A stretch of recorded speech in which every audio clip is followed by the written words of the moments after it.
자, 오늘 우리 또 성경제작교에 온 여러분 환영하면서 먼저 기도하고 오늘 이제 내용 한번 알아보도록 할게요. 자, 함께 기도하겠습니다. 하나님 아버지 감사합니다. 오늘 우리가 이렇게 청년부 제자학교로 모여서 함께 또한 주님의 정말 뜻이 무엇인지 정말 하나님께서 정말 어떤 것을 기뻐하시는지 이렇게 알아갈 수 있게 하신 주님께 감사합니다. 무엇보다 우리가 이 스크루테이프의 편지를 통해서 악마의 전략을 하나하나씩 파악할 텐데 그 가운데서 주님께서 주시는 지혜로 언제나 사탄에게 넘어가지 않고 영적으로 승리하며 살아가는 우리 청년들이 될 수 있도록 주여 도와주시고 지켜주시옵소서. 이 모든 일들을 주님께서 선하게 인도하시며 오늘 강의 가운데 또한 성경 충만함으로 우리를 가르쳐주실 것들을 기대하며 살아계신 예수 그리스도 이름으로 기도드립니다. 아멘. 네. 이거 읽어봤나요? 네. 이거 일과 좀 읽어봤어요? 네. 어때요? 어려워요. 그러니까요. 저 이거 어려울 것 같았어요. 그래가지고 제가 이제 그래서 이 강의하면서 어떤 걸 할 거냐면은 이거에서 제일 어려웠던 단어가 뭐예요? 유물론 아니에요? 처음부터 유물론. 도대체 유물론이 뭐예요? 유물론. 그쵸? 처음부터 여기서도 보면은 내가 요즘 많던 환자의 책 읽기를 지도하는 한편 유물론자 친구와 자주 만나도록 신경 쓰고 있다는 이야기를 잘 들었다 라고 돼 있잖아요. 그쵸? 유물론. 아니 유물론이 무엇인가? 이것부터 먼저 우리가 한번 이야기를 해봐야겠죠. 그래서 제가 유물론에 대해서 일단 정리를 했어요. 간단해요. 유물론이라고 하니까 많이 어려운 거예요. 있을 일자에 물자예요. 그럼 뭐예요? 물질이 있다. 맞아요. 물질이 있다는 거예요. 영어로 보면 더 편해요. 마테리얼리즘. 그쵸? 영어로 보는 게 더 편하죠, 사실. 이 단어는. 네, 아니요. 아니요, 영어로 편해요? 해외 가셔야 되잖아요. 야 하면은 역시 독일어. 예가 아니 야.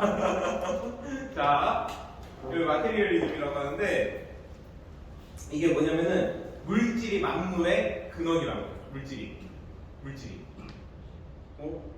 우리 만물의 근원 뭐라고 해요? 하나님. 그렇죠? 근데 요거는 이제 물질이 만물의 근원이고 또 어떻게 얘기냐면은 우리의 정신 현상, 우리의 모든 정신도 사실 다 물질의 작용. 그러니까 인간에게 영혼이 있다라고 생각할까요? 없을까요? 이 사람들이 없다고 생각해요. 인간에게 영혼이 없어요. 그러면 또 어떻게 생각하냐면은 모든 게 눈에 보이는 것만 진실이라고 생각하는 거예요.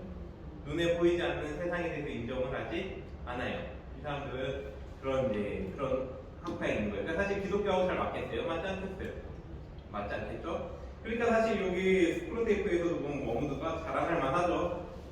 유물론자 친구 기독교, 이 환자는 기독교인이라고 했잖아요.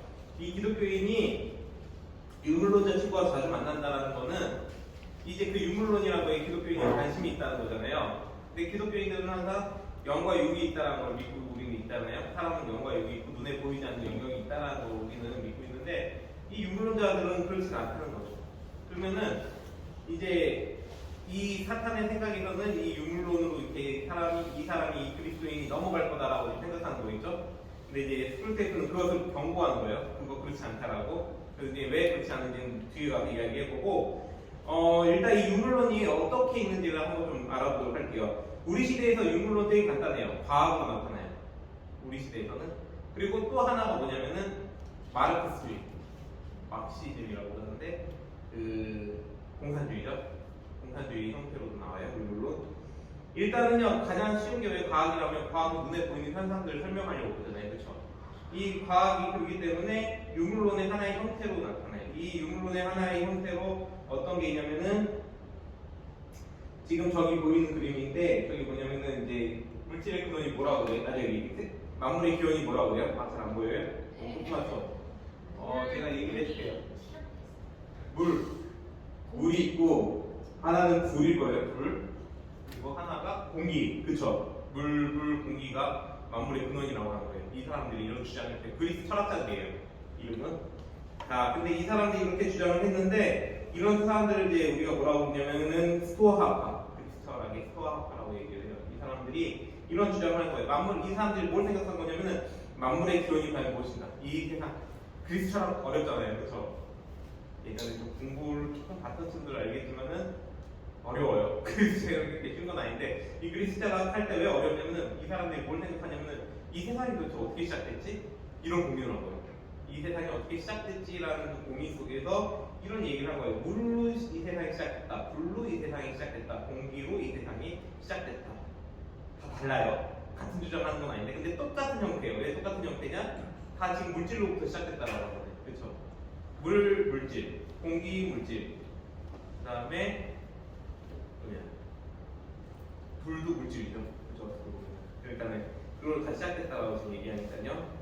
그래서 이 사람들을 이제 뭐라고 부르냐면 형 이상학적 유물론이라고 이거 좀 약간 용어인데 좀 어렵죠? 형 이상학적 유물론이라고 하는데 형 이상학이란 말도 되게 어려운 말인데 저희 뭐냐면 존재론이라고 하는데 뭐냐면은 그러니까는 그냥 이 세상이 존재하는 거, 세상의 존재, 이 세상의 존재가 물질로만 이루어졌다라는 거죠. 사실 말 그대로 풀면 그거예요. 세상의 존재가 물질로만 이루어졌다고.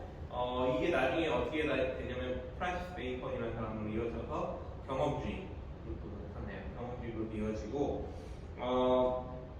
이것의 가장 대표적인 사람이 누구냐면은 우리 이제 요거는 우리 청년들도 알만한 사람. 예? 아니 그리스 아니에요. 이거 그리스 시대는 아니고 이 사람 혹시 알아요? 아 이거 아닌데. 아니요 아닌데. 제가 그 사람 이름만 뺐네요. 그 사람 뺐네. 힌트 주세요. 힌트요? 지동설. 우와 이거 똑똑하다. 예? 지동설. 틀리거 예? 말을 못하겠네. 지구는 지구는 돈다. 지구는 그래 돈다 아니에요. 이 사람은 갈릴레이니까. 갈릴레이 말고 또 한 명. 천체과학자 되게 유명한 사람인데. 레오나르도. 같은 시대예요. 거의 비슷한 시대이긴 한데 아니에요. 과학자. 우리 여기 이과 없어요? 아르키메데스? 형님도 이과 아니에요? 뭐 이렇게 내리고 아무튼 잘 해봐. 예, 이과는 좀 알 수 있는데 누구냐면 코페르니쿠스. 나 코페르니쿠스. 이거 시험 봤어. 처음 네? 보는 대학교 때 시험 봤는데. 맞아요. 코페르니쿠스가 이쪽 이 형인상학적 유물론을 주장한 사람이에요. 사실 이 사람도 그 눈에 보이는 현상들을 가지고 모든 걸 설명하려고 했죠. 그러다 보니까 이 사람도 지동설을 발견을 했다고 제가 이제 얘기를 하죠. 하지만 또 요즘 재밌는 게 있어요. 지동설이 거짓일 수도 있다는 얘기가 있어요. 되게 지금 별의별 이야기들이 많아요, 사실. 자, 그럼 일단 넘어가고 이건 과학 시간이 아니니까 이건 과학 시간이 아니에요. 그 다음에 두 번째로 뭐가 있냐면은 그 다음에는 뭐가 있냐면 기계적 유물론. 기계적 유물론. 이거 말이 되게 어렵지만은 이거 되게 우리 지금 시대하고 되게 밀접해요. 기계론이 왜 밀접하냐면은 일단은 이게 뭐냐면 우리 의식과 세상이 물질적 작용에 따르는 인과관계가 있다는 거예요. 이건 다른 말로 하면 결정론이죠. 그러니까 이 세상의 모든 것 다 결정돼 있다는 거예요. 인과관계에 따라서. 그러니까 쉽게 말하면 뭐냐면은 우리가 이제 자연이 파괴되고 있잖아요. 자연이 파괴되면 그만큼 우리가 당하는 게 생긴다. 이런 거죠. 우리가 그만큼 자연재해를 당하고 자연 파괴로 인해서 뭐 온실효과 얘기도 하잖아요. 다 그런 게 지금 까는 비슷해요. 기계적 유물론 쪽에 가깝고 또 이제 이걸 이제 주장했던 사람이 바로 이제 이 사람은 아니에요. 이 사람은 존노크고 토마스 홉스라는 사람이 이제 이걸 주장했어요. 이런 걸 주장했고 이거 왜 제가 우리가 왜 이게 지금 이 시대에 되게 밀접하냐 하냐면 컴퓨터 원리가 여기 사실은 기계적 유물론이라는 것 자체가 아까 말했잖아요. 세상이 돌아가는 원리가 있다고 했잖아요. 그 원리를 이제 소프트웨어로 만들어 버리면 가상 세계가 만들어지겠죠? 그렇죠? 그렇죠. 그 가상 세계를 만드는 거, 그 원리를 사용할 때 썼어요. 그러니까 사실은 되게 어떻게 보면은 우리 시대에서 많이 사용됐던 것 또 하나가 뭐냐면은 이 기계적 유물론은 또 다른 형태로 발전했는데 어떤 형태를 갖냐? 이거는 이제 우리 청년들이 별로 안 좋아할 수도 있는 거. 공산주의 형태로 봤어요. 어떻게 가냐면은 모든 게 인과관계가 있거든요. 그러니까는 뭐냐면 계급이 이걸 이제 어떻게 나누냐면 계급으로 나눈 거예요. 사람들이 이 사람의 계급으로 나눠서 어떻게 계급으로 나누냐면은 이제 잘 사는 계급, 뭐 부르주아라고 우리가 얘기도 하는데 잘 사는 계급, 그 다음에 못 사는 계급 이걸 딱 나눠서 잘 사는 계급이 못 사는 계급한테 안 나눠주니까 이 못 사는 계급은 잘 사는 계급을 싸워야 돼. 따서 투쟁해가지고 이걸 바꿔야 돼. 이렇게 얘기를 하는 거예요. 이게 이제 공산주의가 그런 원리예요. 그래서 둘이서 투쟁을 하는 걸 계속 이제 말을 해요. 이 공산주의 자체가 사실은 종교 자체 인정 안 하잖아요. 아예 종교는 파편이다 다 인정을 안 하거든요. 왜 인정을 안 하냐면은 이것 자체가 물질에만 이렇게 돼 있기 때문에 집중돼 있기 때문에. 그래서 그게 이제 발전되게 이제 변질법적 융물론. 이 변질법적 융물론은 누가 이 얘기를 했냐? 여기 이제 교환에도 적혀 있는데 우리 아는 사람들 이 사람 소련 옛날 소련의 스탈린 되게 나쁜 사람으로 우리가 알고 있는 스탈린 그쵸? 좀 나쁜 사람으로 우리가 많이 알고 있는데 이 스탈린이 이 공산주의 그 체계를 만들 때 이 변질법적 융물론을 썼는데요. 이게 조금 약간 어려워요. 변질법이라는 거는 뭐냐면은 그 헤겔 혹시 헤겔 이야기 들어보죠? 독일 가고 싶어하는 우리 한인자매 헤겔 알아야 되는데 독일 철학자 독일 그 시험에 나올 수도 있어요. 독일어 시험 같은데 안 나오는데. 나올 수 있으니까 진짜 헤겔 잘 봐야 되는데 헤겔이라고 혹시 들어본 적은 있어요? 아니요. 처음 들어요? 네. 진짜요? 이 헤겔이라는 사람이 있어요. 되게 유명한 이제 철학자예요. 이 사람은 철학자인데 근데 막 모르면 나중에 한번 인터넷 검색해보세요. 헤겔 되게 많이 나오고 되게 유명한 사람이기 때문에 이 헤겔이라는 사람이 뭘 주장하냐면은 변증법. 이 변증법이 어떤 거냐면은 그냥 이제 쉽게 말하면 저 옛날에 이제 이걸 저는 고등학교 때 이걸 배웠거든요. 어떻게 그 외우라고 할 때 선생님 어떻게 외우라고 하면 정반합 정반합. 그러니까 바르게 서 있는 게 있고 어떤 한 편이 있고 이게 정이라고 했을 때 이게 바르게 서 있는 거 어느 한 편이 있고 또 다른 한 편이 있어요. 반대편이 있는 거예요. 이 반대가 충돌을 하는 거예요. 계속 서로 다르니까 충돌할 거 아니에요. 우리는 서로 다른 충돌한다 그러죠. 이 서로 다른 충돌이 일어나면서 합해지는 거예요. 더 좋은 걸로 간다 이거예요. 그러니까 요거는요 쉽게 말하면 어떤 투쟁 자체를 굉장히 당연시 여기게 만들어요. 사실 되게 당연하게 만들고 그래서 이 변질법적 유물론으로 인해서 그러니까 이 변질법이라는 건 헤겔은 공산주의자는 아니에요. 헤겔은 공산주의자 아니고 헤겔이 이제 이런 변질법이라는 걸 가지고 있었을 때 이 스탈린이라는 사람이 그 변질법을 아까 말했던 그 유물론 지금 말했던 유물론하고 결합을 시켜버린 거예요. 그러니까 이 유물론하고 결합시키니까 이제 싸우자. 이거 혹시 대학교에서 본 적 있나요? 이런 거? 처음 봐요? 할인하면 봤을 것 같아요. 경희대 많이 붙어 있는데. 진짜요? 네. 같이 봤어. 게시판에 얘기 보면은 이 게시판에 이런 거 꽤 붙어 있어요. 생각보다 막시즘이라고 하는데 이게 이제 그런 거예요. 일단은 계급 간의 투쟁을 통해서 우리가 더 나은 생활로 가자. 이제 이거예요, 사실. 계급 간의 투쟁을 더 나은 생활로 가자. 근데 그게 어떻게 됐어요, 결과적으로? 결과적으로 어떻게 됐죠? 망했잖아요. 소련이 망했어요. 더 좋은 방향으로 갈 줄 알았는데 다 못 사는 방향으로 갔잖아요. 전부 다 못 사는 방향으로 가면서 결국 망했고 그래서 소련이 이제 그때 해체가 됐죠. 되게 옛날이죠. 우리 청년들이 태어나기도 전이니까 90년대 초에 일어났던 일이니까 그럴 때 이제 그런 일이 있었어요. 그래서 이게 우리가 공산주의자들 이해 잘 안 되잖아요. 왜 공산주의 빠지지? 라는 생각할 때가 있잖아요. 그렇죠? 공산주의에 대한 이해가 사실 여기서 시작된 거예요. 공산주의는 이 계급 간의 투쟁을 강조해요. 그리고 계급 간의 투쟁을 통해서 그 물질을 더 뭐랄까 이 더 나은 물질을 우리가 획득을 해야 되는 거예요. 서로. 그러니까 이 계급 간의 투쟁을 통해서 이 사회가 더 발전할 수 있다라고 생각을 하는 거예요. 이 사람들은. 그러니까는 보면은 우리도 정치 보면은 좌와 우가 갈라져가지고 막 싸우잖아요. 그렇죠? 이 싸움 통해서 우리나라가 더 발전할 수 있다라고 생각한다는 거죠. 그러니까 그냥 싸움 거는 거예요. 계속. 정치 보면 답답하죠. 그러니까 왜 싸워 쟤네들. 그런데 사실 이런 이제 생각들이 잡혀 있으면 그럴 수가 있어요. 이게 이제 변증법적 융물론인데 이게 이제 스크루테이프가 이제 이걸 이용을 한다는 거예요. 이제 스크루테이프가 아니라 이제 워무드 여기 이제 스크루테이프가 편집본에 또 워무드가 이걸 이제 이용을 하겠다라고 한 거예요. 좋잖아요. 유물론을 이용하면 기독교인이 넘어가겠어요? 안 넘어가겠어요? 넘어갈까? 안 넘어갈까? 우리는 너무 공산주의는 아니라고 생각하니까 안 넘어갈 거다. 근데 제가 한 가지만 얘기할게요. C.S. 루이스가 살던 시대에 이 마르크스주의라는 게 굉장히 유행했어요. 사실은.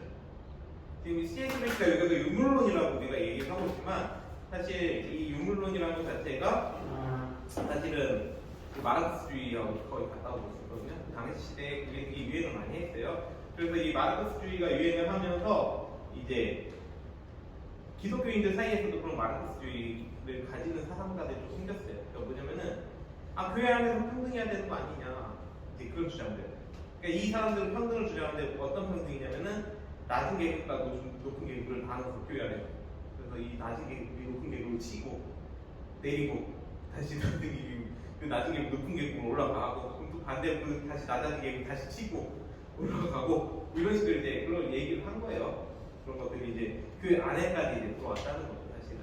그러니까 이제 C.S. 루이스 그냥 어떻게 보면은 그 시대에도 이랬기 때문에 C.S. 루이스 생각에서는 물론 C.S. 루이스는 이제 그게 이제 잘 쓰여질 수 있다라고 얘기를 해요. 반대로 잘 쓰여질 수도 있다라고 얘기를 하지만 어쨌든간에 이 사탄의 입장에서는 되게 좋은 도구죠. 유물론이라는 것 같아요. 교회 안에 분열까지 일으킬 수 있잖아요. 어떻게 보면은 이 계급 간의 투쟁이라는 거 일으키면서 서로가 서로 이제 막 이렇게 삿대질하면서 쟤네들 뭐야? 그리고 아니면 뒷담화 막 까면서 아주 그냥 쟤네들 뭐야? 그러면서 이제 분열을 일으킬 수가 있단 말이에요. 교회 안에서 분열을 되게 좋은 도구일 수 있다는 거예요. 근데 이제 스크루테이프가 이제 있어요. 일단은 이 유물론을 어떻게 이용하면 되는지에 대해서 워무드한테 알려줘요. 그래서 이 스크루테이프는 이제 어떻게 하냐면은 예전에는 먹히던 사상이라고 해서 일단 옳다고만 입증되기만 하면 진짜라고 믿어버린대요. 근데 이거 우리 잘 알아야 돼요. 이 C.S. 루이스가 굉장한 통찰력이 있다라고 제가 보는 건 뭐냐면은 우리 시대에도 지금 비슷한 일이 일어나요. 사탄이 뭘 이용하냐? 언론과 여론. 이 당시에는 언론과 여론이라고 했잖아요. 자, 지금 시대에 뭐겠어요? 그 언론과 여론이. 언론과 여론. 우리 스마트폰 자주 하는 거. 매체. 그렇죠, 매체. 어떤 매체? 여러 매체. 여러 매체. 우리 잘 하는 거죠. 유튜브, 인스타그램, 또 뭐 있죠? 유튜브, 이번에 유튜브까지 유튜브 볼 수 있죠? 유튜브도 있죠. 아까 그랬던 매체, 맞아요. 미디어 매체들. 그것들을 이제 통해서 이제 우리가 보게 되는데, 네. 그래가지고 그걸 이용하라고 하는 거예요. 그러니까 지금 시대 같은 경우는 사탄이 뭘 이용하라고 했어요? SNS를 잘 활용해라. SNS 잘 활용해라예요, 사실 이 말이. SNS를 잘 활용해서 어떻게 하냐면은 이제 어떻게 받아들이게 하냐면은 다양한 철학이 있다라는 걸 이제 알려주는 거예요. 다양한 철학. 물론 우리가 다양한 철학들을 알고 다양한 사람들, 다양한 분야에 있는 사람들을 알면은 좋아요. 근데 거기서 뭘 따지라고 하면 뭐가 실용적이냐, 따지라. 우리 마찬가지잖아요. 우리 SNS 하면서 우리한테 실용적인 거 따지잖아요, 그렇죠? 나한테 필요 있는 거, 그리고 필요 없는 거는 그냥 제껴버리죠, 다들. 왜냐면 워낙 정보거리 양이 많으니까. 지금 그거 노리는 거예요. 그렇게 하면서 어떻게 하냐? 진리를 멀어지게 만들죠, 점점. 진리를 멀어지게 하고 이제 그렇게 하면서 또 어떤 걸 쓰냐면, 근데 이게 여론이라는 것 자체가 이게 형성이 되려면 중심이 되는 사람이 있어야겠죠, 그렇죠? 중심이 되는 사람이 있어야 돼요. 그래서 사탄은 뭘 쓰라고 하냐면 교회에서 멀리 떼어놓기 위한 좋은 수단으로 뭐가 있냐면 논증이 아니라, 논증이라는 건 우리가 계속 생각하는 거예요. 여기서 말하는 논증은 계속 생각하는 건데, 생각하는 것이 아니라 전문 용어라고 해요. 전문 용어 쓰면 어때요, 사람들이? 이렇게 해요. 네? 이렇게 해요.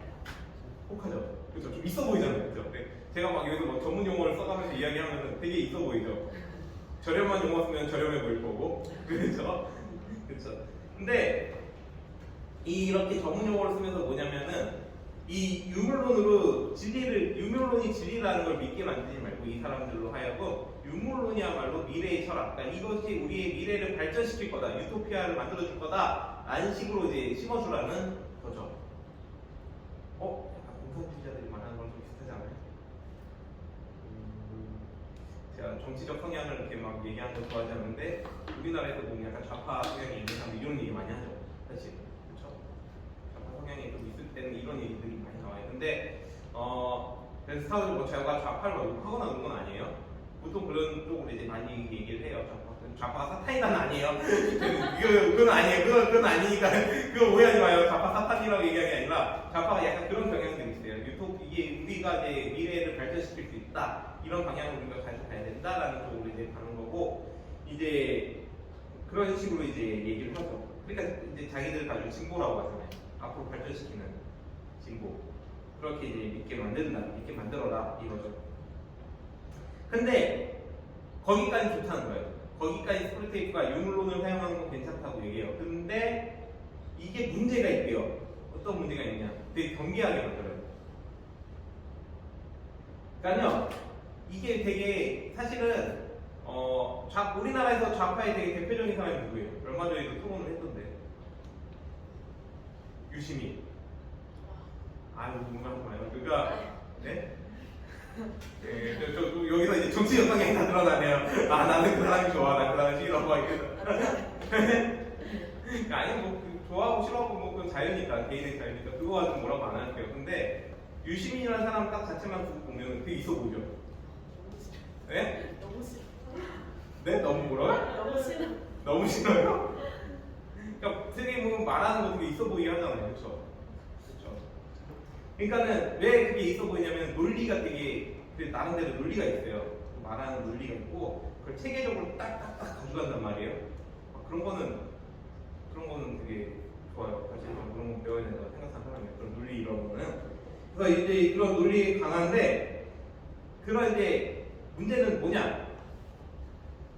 아 죄송해요. 또 이렇게 얘기하면 또 유시민이 사탄처럼 보이는데 유시민이 사탄이라고 얘기하는 거 아니고 그거 아니에요. 오해하지 마요. 유시민이 사탄이라는 얘기가 아니라 그러니까는 이렇게 해서 이제 사탄도 이런 식으로 논리를 끌고 가지만 이 논리에 가장 강하신 분이 누구냐?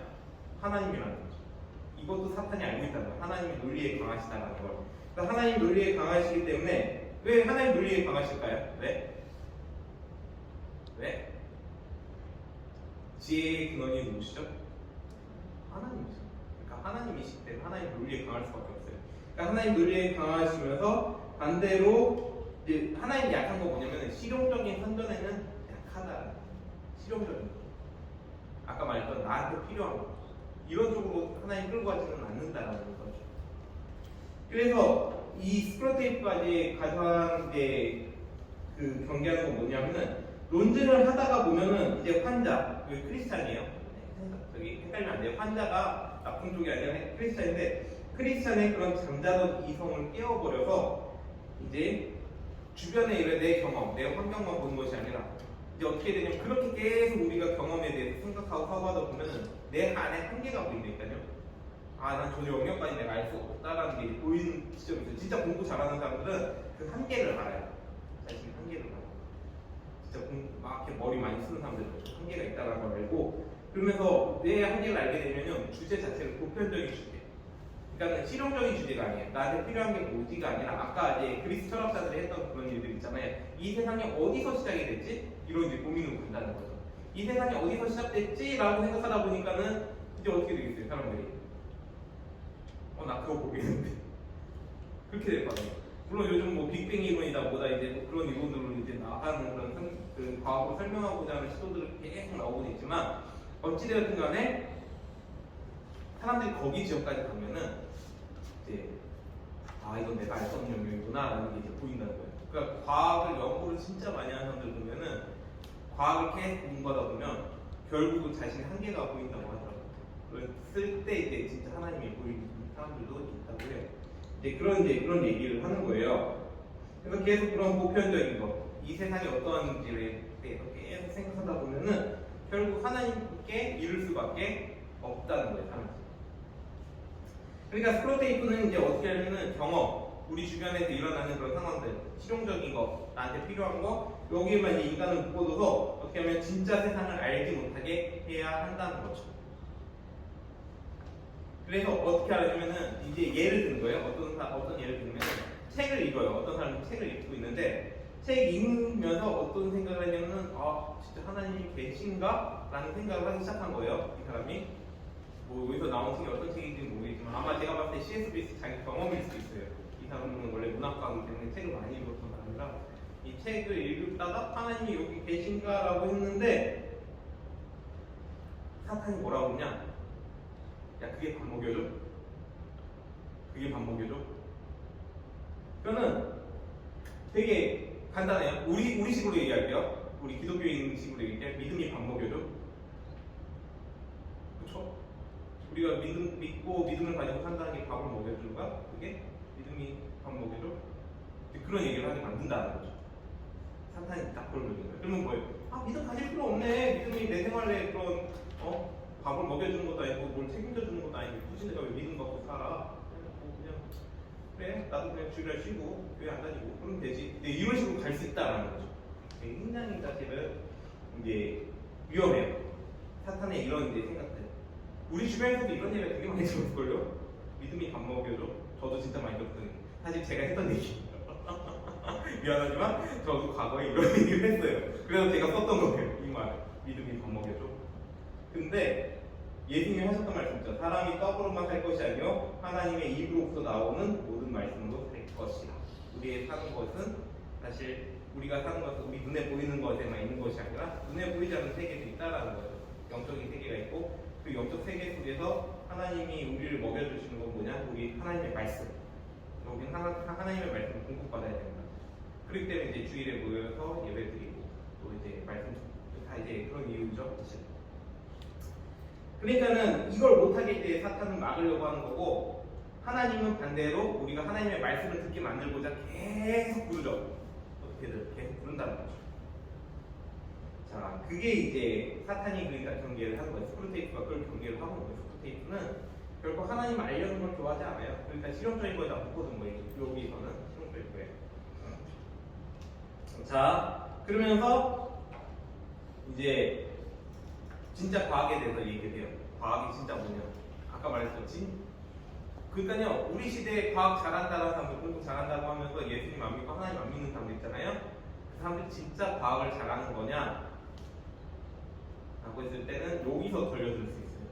왜 걸려드냐면은 진짜 과학은요, 볼 수 없는 세상, 그런 영적 세상을 생각하게 만들어요. 제가 왜 이 이야기를 할 수 있냐면은 예전에 이제 그 연대 다니는 사람이 있었어요. 제 주변에 연대 공부 좀 했죠? 그러니까 공부한 친구죠. 연대 다니는 친구가 있었는데 이 연대 다니는 친구가 이제 예수님 안 믿었어요. 하나님 안 믿고 그 공대생이었어요.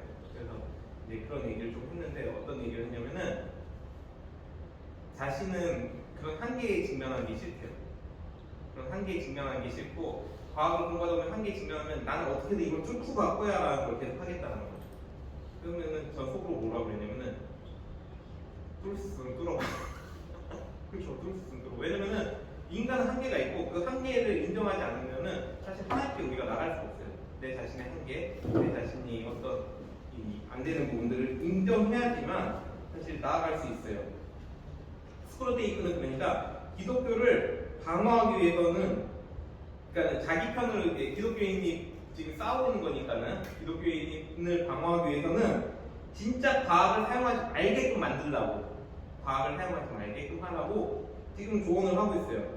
그러니까 과학은요 어떻게 하냐면 진짜 과학은 진짜 과학하는 사람들은 어디까지 가냐면 볼 수 없는 세상을 생각한다니까요. 볼 수 없는 세상을 생각하게 만들어서 믿음을 갖게 만든다는 거죠. 이런 사람도 꽤 많아요. 생각보다 과학자들 중에서 이런 사람들 아닌 사람들만 우리가 너무 많이 얘기해서 그렇지 또 과학자들 중에 또 반대로 이렇게 믿음 갖게 된 사람들도 있어요. 진짜 그런 사람들도 있다고 하더라고요.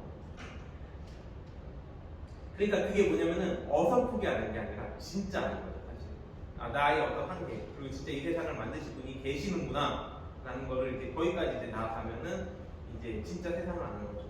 왜냐면 사람들은 거기까지 안 나가려고 해요. 그냥 그 생각을 안 하려고 한다니까요. 아예 하나님이 세상을 만드셨어? 왜 무슨 세상을 만들어 하나님 어디 계신다고 이제 이렇게 계속 이제 무시하잖아요. 대부분.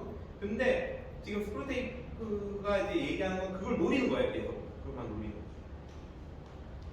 그러니까 스크루테이프는 뭐냐면은 계속 이제 하나님께로 나아가려고 하면은 그거를 그냥 하나님 안 계셔. 근데 그걸 속에서 계속 내치게 만드는 거예요. 하나님 어디 계신다고 그냥 니들 이거 한번 해봐. 너희들 이거 할 수 있잖아. 약간 뱀이 유혹하는 거랑 비슷하지 않아요? 하와를 유혹하는 거랑? 선악 한번 따먹어봐! 비슷하죠? 그런 식으로 유혹한다는 거예요. 되게 굉장한 통찰력이죠. 그러니까 엄청난 통찰력이 있어요.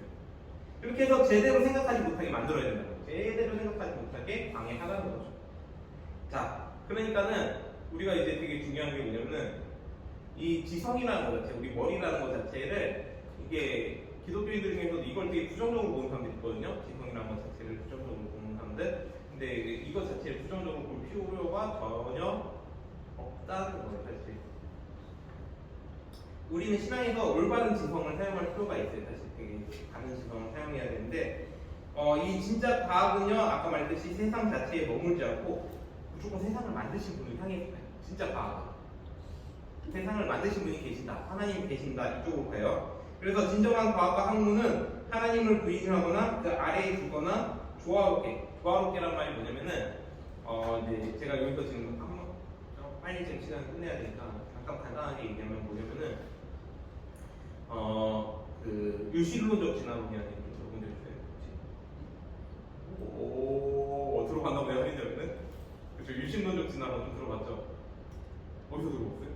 얼마 전에 어떤 박물관 인터뷰를 봤는데 네. 그 박물관 장이 크리스찬이라고 네. 하셨는데 본인은 진화론을 믿는 동시에 하나님을 믿는다 네. 해서 그 유신론적 진화론을 말씀하셨어요. 네, 맞아요. 그 유실론적 진화론이 사실 이거 보면은 조화롭게 만드는, 왜냐면 성경에서 나오지 않는 이야기예요. 그 진화론 자체는 성경에서 나오지 않았고, 그거는 이제 사람들이 거기다가 자기가 과학적 지식을 가지고 상상을 더해간 거죠. 그 진화론의 그 지식을 더해간 거죠, 사실. 우리 성경대로만 받아들이면 하나님 그냥 말씀으로 창조하셨다. 그리고 하나님은 물질 없이 그냥 물로부터 창조하셨다. 말씀으로 창조하셨다. 이걸 이제 성경에서 있는 대로 받아들이는데, 왜 우리가 유실론적 진화론을 인정하지 못하냐면은, 유실론적 진화론은 거기다 과학 지식을 더해본 거예요. 성경에다가.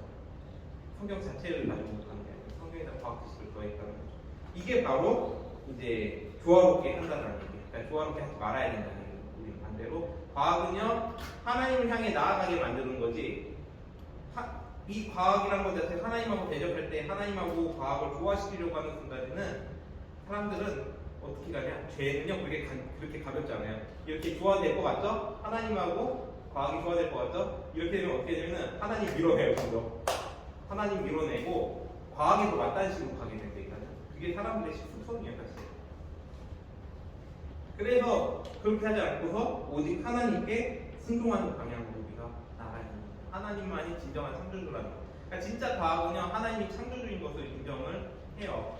진짜 과학. 그러니까 진짜 과학을 잘하시는 분들, 진짜 그런 분들.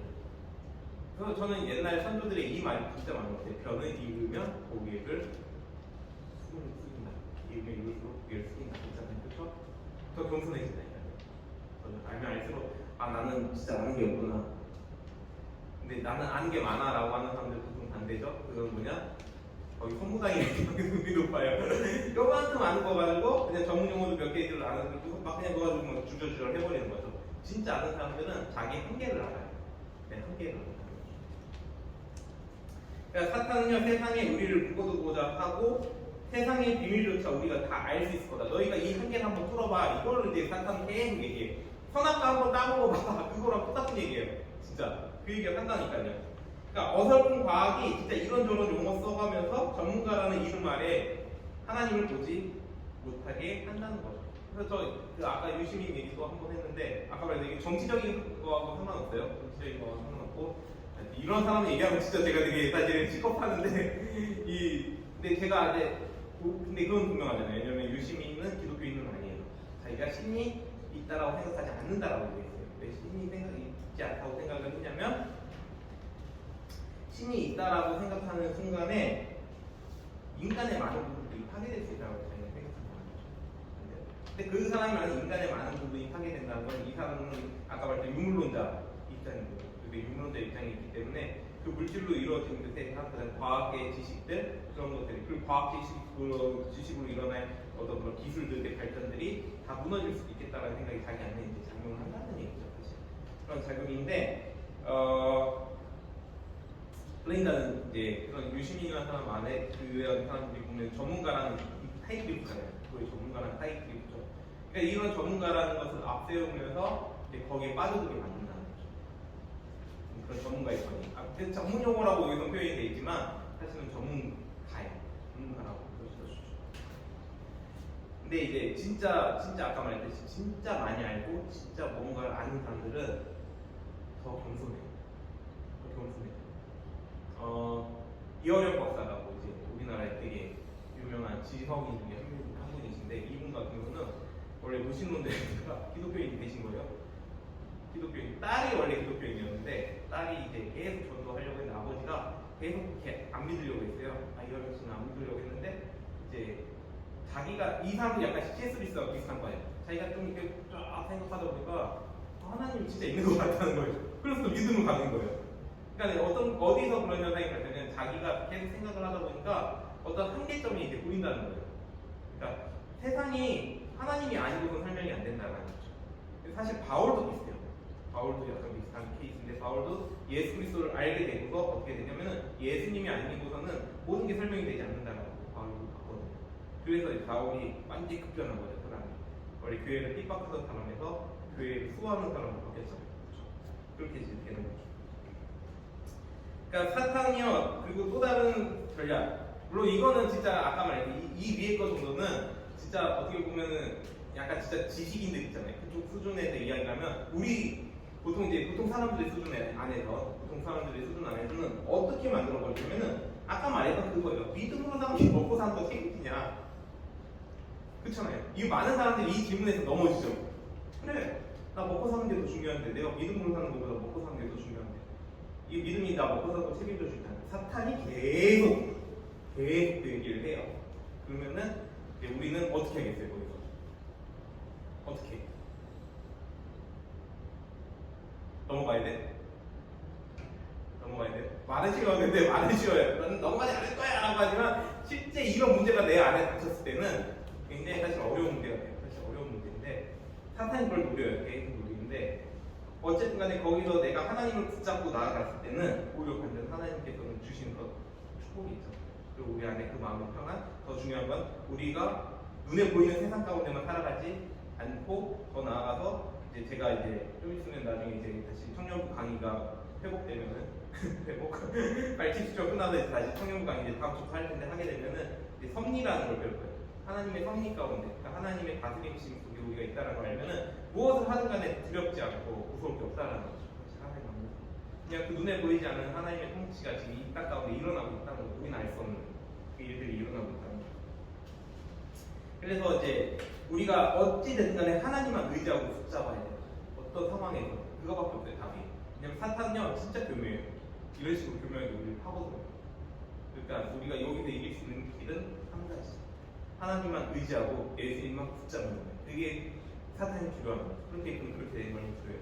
진정한 지성을 사용했을 때 아까 말했듯이 우리는 하나님을 붙잡을 수밖에 없어요. 내 안에 한계가 보이니까, 내 안에 더 이상 알 수 없는 어떤 한계들이 보이기 시작하니까 내 안에 부족함들 이것들이 보이니까 하나님만 붙잡아요. 우리가 이때는 할 수 있는 건 딱 한 가지.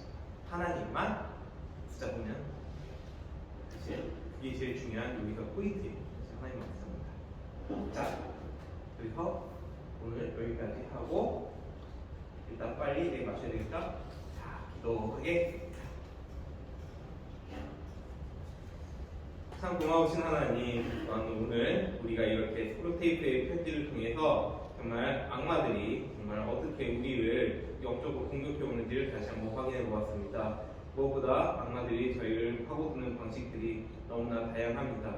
이 시대에 SNS를 통해서 여론몰이를 해가며 정말 기독교를 더욱더 안 좋게 보게 만들거나 정말 하나님이 없다라고 생각하게 만들거나 정말 이런 생각들을 우리 안에 계속해서 주입시켜갈 때 하나님 아버지 주여 그것들 가운데 우리의 생각을 지켜주시고 우리의 마음을 정말 지킬 수 있게 도와주시고 지켜주시옵소서. 또한 주님 우리가 그런 상황들 속에서 살아갈 때 하나님 우리 마음속에 계신 주 예수 그리스도를 언제나 잘 바라볼 수 있게 하시고 성령 하나님의 충만하신 역사로 진정한 지혜에 끊어내신 하나님만 붙들며 잘 살아갈 수 있게 도와주시길 원하옵나이다.